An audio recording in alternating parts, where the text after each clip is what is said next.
I want to tell you about a mistake I watched my neighbor make for 4 summers in a row. Every July, same story. Lawn goes brown, he drags out the sprinkler, runs it twice a day, water bill shoots up past $200 a month, and the grass just keeps browning. By August, he'd be out there pulling dead patches off the ground and wondering what went wrong. I watched that happen 4 years straight before I said anything. And when I finally did say something, when I told him what was actually killing his lawn and what to do about it, he looked at me like I'd lost my mind. Because what I told him had nothing to do with water. That is where most people are stuck right now. They are throwing water at a problem that water cannot fix. And the companies selling fertilizer and lawn chemicals are not going to correct them, because a confused homeowner is a paying customer. A homeowner who understands what's actually happening in their grass doesn't need a $40 bag of anything. What I'm going to show you today is a 3-ingredient recipe that costs a few dollars per application and does what no sprinkler can do. It protects your grass from the inside out, at the cellular level, before the heat destroys it. A man named Daniel Yoder taught me the foundation of this thinking, and I have spent years putting the science behind it. Stay with me through this whole video because the timing of the application matters just as much as the recipe itself. Get that wrong, and you waste everything. Let's start with what is actually happening when your lawn turns brown in summer. Because if you don't understand the problem, you cannot understand the solution. Most people assume brown grass means dry grass. It feels logical. It's hot outside, the ground looks dry, so you add water. But here is what's actually going on inside the plant. Every blade of grass on your property is covered in microscopic pores called stomata. Under normal conditions, those pores stay open. The plant breathes through them, exchanges gases, and most importantly, it uses them to cool itself down through a process called transpiration. Think of it like sweating. The plant releases moisture vapor through those pores to regulate its own internal temperature. When outdoor air temperatures climb past 90 degrees, something changes. The plant senses the extreme heat and makes a survival decision. It slams those pores shut to stop water loss. And that sounds like a smart move, until you realize what it costs. A grass plant that cannot breathe through its stomata cannot cool itself, and a plant that cannot cool itself starts cooking from the inside out. Here's what that looks like above the soil. Color drains from the blade, growth stops completely. The plant pulls all of its remaining energy down into the crown and roots. That's the survival instinct kicking in, and everything you can see above the ground turns tan, then brown, then brittle. Now here is the part that changes everything. At that stage, the grass is not dead. It's dormant, it's protecting itself, the crown is still alive, the roots are still alive, and given the right conditions, the lawn will recover. But there is a line. And if the heat stress continues long enough without any intervention, that dormancy crosses into actual tissue death. Not dormant, dead. And dead patches do not recover. You'll still be looking at bare dirt in October right when you want to overseed. The difference between a lawn that bounces back completely in September and one that needs reseeding from scratch comes down to one thing: whether you helped the plant hold on before that line was crossed. And what the plant needed was not more water sitting in already moist soil. It needed help managing heat at the cellular level, stronger tissue, better moisture retention inside the blade itself. A way to keep functioning when the conditions outside turn brutal. That is exactly what this recipe does. 3 ingredients, each one targeting a specific weakness that summer heat exploits in your grass. Ingredient 1, Epsom salt, 1 tablespoon per gallon of water. Epsom salt is magnesium sulfate. People use it in gardens, in bath soaks, all over the place. But most homeowners have never thought about what it does for grass specifically. Magnesium sits at the center of every chlorophyll molecule in every blade of grass on your property. Every single one. That means magnesium is directly responsible for green color and for the plant's ability to run photosynthesis, the process that produces the energy the grass needs to grow and survive. When a grass plant is under heat stress and fighting for its life, adequate magnesium in the leaf tissue helps it hold on to that green and keep producing energy even when conditions are pushing it toward shutdown. Magnesium also plays a direct role in how efficiently the plant moves water through its own tissue.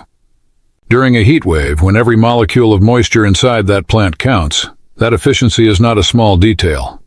Extension programs at Texas A&M and Auburn University both recognize Epsom salt as a safe, water-soluble source of plant-available magnesium for turf applications. 1 tablespoon per gallon. That's it. Ingredient 2. Liquid seaweed, also sold as liquid kelp. 2 ounces per gallon of water. This is the most important ingredient in the recipe, and it's the one that almost no homeowner has ever heard of. Daniel Yoder was the first person who pointed me toward seaweed as a lawn treatment. He told me his grandfather used kelp meal on fields during drought years, and the difference was visible compared to neighboring farms. At the time, I chalked it up to old farmer intuition. Then I started reading the research. Cold water kelp species, particularly Ascophyllum nodosum, are packed with natural plant hormones called cytokinins. Decades of agricultural and turf science research, not marketing claims from a company selling you something, actual published research, have shown that these compounds help plants resist stress at the cellular level. Specifically, cytokinins from kelp delay chlorophyll breakdown under heat and drought conditions. That's the green color the plant is desperately trying to hold. They also stimulate the development of stronger cell walls that hold moisture inside the plant tissue more effectively. When the stomata close and the plant is sealed off from its own cooling system, stronger cell walls are what keep the internal moisture from cooking. This is the same material used by commercial agriculture and professional golf course superintendents to keep turf alive through conditions that would destroy an unprotected lawn. It is not a secret in professional turf management. It's just a secret to the homeowner market, because there's no $200 product to build a profit margin around. A standard bottle of liquid seaweed from any garden center runs about $15 and will cover most of a full season of applications at 2 ounces per gallon. That is cheaper than 1 bag of chemical fertilizer, and it works in a completely different direction. Ingredient 3. Plain unflavored cornstarch, 1 teaspoon per gallon of water. This one surprises people, and I understand why. Cornstarch sounds like something that belongs in the kitchen, not on the lawn. Here's the reason it works. Dissolved into the solution, cornstarch acts as a light moisture retention agent. When you spray this mixture onto the blades and the soil surface, the cornstarch helps the solution cling rather than bead off, and it slows evaporation from the top layer of the ground during peak heat hours. It is an inexpensive addition that extends how long each treatment stays effective. One important step: dissolve the cornstarch in a small amount of warm water first, stir it until completely smooth, then add it to the full gallon. Cold water causes it to clump, and if you pour dry cornstarch straight into a cold gallon, you'll be cleaning clogged sprayer nozzles for 20 minutes.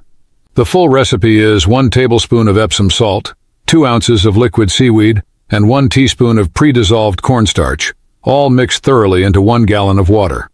1 gallon covers approximately 1,000 square feet.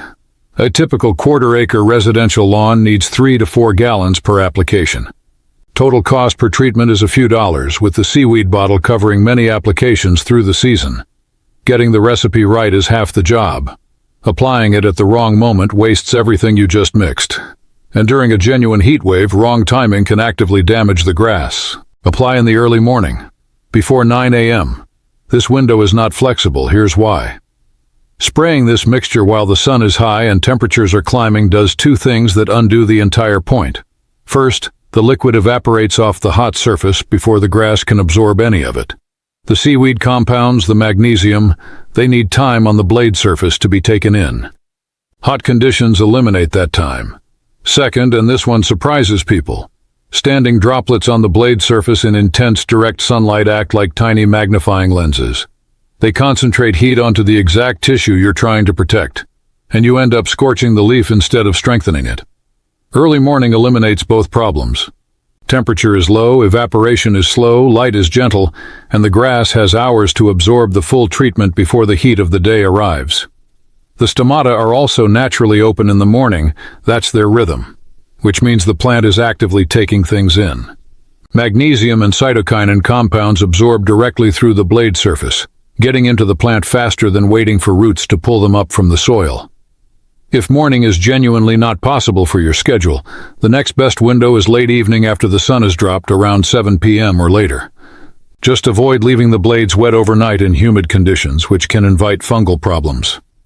Apply before the heat wave arrives. not after the grass has already turned brown. This is the single most important timing principle in this entire method.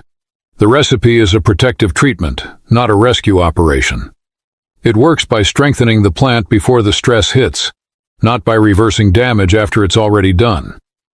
If your lawn is already brown when you mix the first batch, you are behind the curve. Not too late for any recovery that's possible, but the window where this does its best work has already partially closed. Watch the forecast. When a stretch of 90+ degree days is showing up 3 or 4 days out, that is your window. Mix the recipe, apply it in the morning, and let the grass absorb the compounds and build up its defenses before the heat arrives. The plant enters the heat wave already prepared, not already damaged. Reapply every 2 weeks through the hottest part of the season. The protective effect from a single application doesn't last indefinitely. Consistent reapplication keeps the lawn continuously reinforced from late June through August, or whenever peak heat runs in your region. Pair this with deep and frequent watering, not the daily light sprinkling that keeps the top inch moist and the roots shallow. 1 inch of water delivered once or twice a week pushes roots down into the cooler, moister layer of soil below the surface. The recipe protects the blades from above. Deep roots anchor the plant from below. Together, they are far more effective than either approach on its own. There is one mistake that cancels out everything described so far, and it's one of the most common things I see on suburban lawns in July. The mistake is cutting the grass too short in hot weather. It feels logical. Short grass means fewer mowing sessions, and a clean-cut yard looks tidy. So the mower deck goes down, the lawn gets cut close to the ground, and within 48 hours in the heat, the entire yard is brown. Here's what actually happened. The blade of grass is not just the green part you see. It is also the structure that shades the crown of the plant and the soil directly beneath it. The crown is the living base. It's where all new growth originates, where the plant's ability to recover lives. Tall grass keeps the crown cool. It shades the surface soil, holds moisture in the top layer, and blocks direct sun from cooking the roots that sit just below the surface. When you cut that grass short in summer, everything changes. Bare soil heats up rapidly under direct sunlight. Surface roots dry out and die. The crown sits exposed in open air and gets cooked by both the sun above and the heat radiating off the ground below. The lawn browns within a day or two, sometimes within a single hot afternoon. The fix is free. Raise the mower deck. Raise 4 cool season grasses: tall fescue, ryegrass, Kentucky bluegrass. Keep the cutting height at 3.5 to 4 inches through the hot months. These grasses are built for moderate climates, and summer is genuinely their hardest season. Give them every advantage. For warm season grasses, Bermuda, zoysia, St. Augustine, centipede stay at the higher end of their normal range, around 3 inches. Even heat-tolerant grasses benefit from crown protection in extreme conditions. And follow the 1/3 rule. Never remove more than 1/3 of the total grass height in a single mowing session. Cutting deeper than that shocks the plant. A shocked plant during a heat wave is a plant that browns within days. If the lawn got tall during a wet stretch, bring it back down gradually over 2 or 3 mowings spaced a few days apart. Leave the clippings on the lawn after mowing. Grass clippings left in place create a light, natural layer over the soil that slows evaporation, shades the crown, and breaks down to return nitrogen and other nutrients directly back to the ground. All 3 of those effects support what the recipe is trying to accomplish. Bagging clippings in summer is throwing away free protection. Mow high, follow the 1/3 rule, and leave what falls. Those 3 things combined with the recipe protect the lawn from both directions simultaneously. The recipe stays the same everywhere. What changes is timing and frequency based on your grass type. Cool season grasses cover most of the northern United States and Canada. For these lawns, tall fescue, ryegrass, Kentucky bluegrass, summer is the hardest season by design. Start applications in late spring before the first serious heat arrives, and stay on a 2-week schedule through August. A mild tan tint during peak heat in July or August is not necessarily failure. It's the plant protecting itself. The recipe minimizes how deep that dormancy goes and speeds recovery when cooler temperatures return. Warm season grasses, Bermuda, zoysia, St. Augustine, centipede, dominate the southern United States. These handle heat far better by nature, but they are not immune to extended drought or extreme events. Apply through the most intense stretches rather than on a strict 2-week schedule all summer.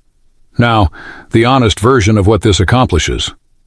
Within a few days of the first application before a heat wave, the grass holds its color noticeably better than it would without treatment. Through a full summer of consistent use, combined with proper mowing height and deep watering, the lawn stays green and functional through conditions that turn unprotected yards brown and brittle. That result is real. It's repeatable. I've seen it in my own yard and heard from homeowners in 30 states who have used this approach. What it is not is some kind of miracle transformation that makes grass look like a spring lawn in 100-degree weather. No product can honestly promise that. Anything claiming otherwise is taking your money and misleading you. The honest promise is a lawn that outlasts the heat, stays out of dormancy longer, and avoids the kind of cumulative damage that shows up as dead patches heading into fall. To bring it all together, grass browns in summer because extreme heat forces the plant to shut down its own cooling system, not simply because the soil is dry. The recipe: 1 tablespoon of Epsom salt for magnesium and green color retention, 2 ounces of liquid seaweed for cellular level stress protection, 1 teaspoon of pre-dissolved cornstarch to slow surface evaporation, all in 1 gallon of water. Apply early morning as a foliar spray before a heat wave, every 2 weeks through the hottest months. Deep, infrequent watering. Mow high, never more than 1/3 off at a time, leave the clippings. A few dollars per treatment. Less total water used. And a lawn that stays green while everything around it goes brown. Drop a comment below and tell me what your lawn looks like right now and what state or province you're in. The timing and approach differs, and I'm happy to give you something specific. If this was useful, please like this video, share it with a neighbor before the heat hits their yard. Subscribe so the next one reaches you in time. I'll see you in the next one.